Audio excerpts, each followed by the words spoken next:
Friends ఇప్పుడే అందరి వార్త సుప్రీంకోర్టు సంచలన తీర్పు కీలక ఆదేశాలు జారీ అంటూ లేటెస్ట్ అప్డేట్ అయితే రావడం జరిగిందండి.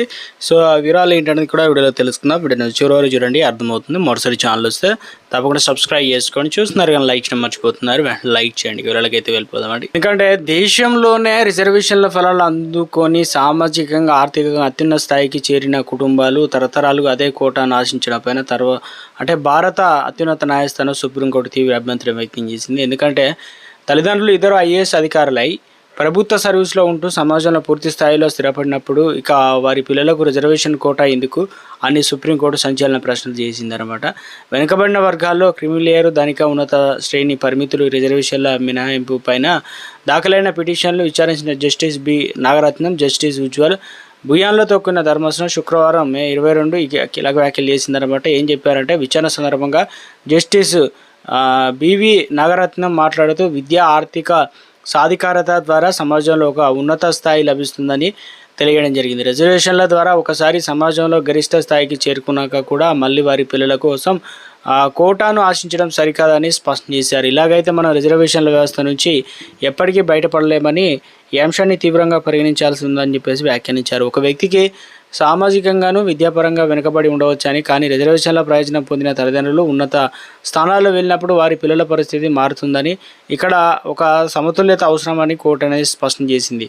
ఒకే వర్గంలో ఉన్నత కుటుంబాల్లో అన్ని అవకాశాలు చేజిక్కించుకుంటూ పోతే అదే వర్గంలో ఉన్న అత్యంత వెనుకబడిన పేదలకు తీవ్ర అన్యాయం జరుగుతుందని ధర్మాసనం ఆందోళన వ్యక్తం చేసింది. రిజర్వేషన్ల ఫలాలు కేవలం కొందరికే పరిమితం కాకుండా సమాజంలో కింది స్థాయి ఉన్న చివరి వ్యక్తికి కూడా అందాల్సిన అవసరం ఉందని కోర్టు అయితే అభిప్రాయపడింది. ప్రస్తుతం ఓబీసీల పరిమితులైన క్రిమిలేయర్ నిబంధన పైన మరింత శాస్త్రీయంగా అమలు చేయడం పైన న్యాయస్థానం దృష్టి సాధించిందనమాట.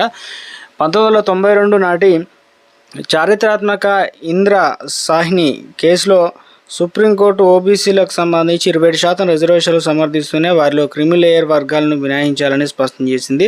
ప్రస్తుతం వార్షిక ఆదాయం 8 లక్షలు దాటిన వారితో పాటు ఉన్నత రాజ్యాంగ పదవుల్లో ఉన్నవారు, ఐఏఎస్, ఐపీఎస్ వంటి సీనియర్ బ్యూరోక్రాట్లు, మిలిటరీ టాప్ ఆఫీసర్ల పిల్లలు ఆదాయంతో సంబంధం లేకుండా క్రిమిలేయర్ కింద పరిగణించి కోటా నుంచి మినహాయిస్తున్నారు. అయితే ఈ మినహాయింపులకు సంబంధించి నిబంధనలను సవాల్ చేస్తూ కోర్టు పిటిషన్లు అయితే దాఖలు చేసినట్టు చెప్తున్నారు.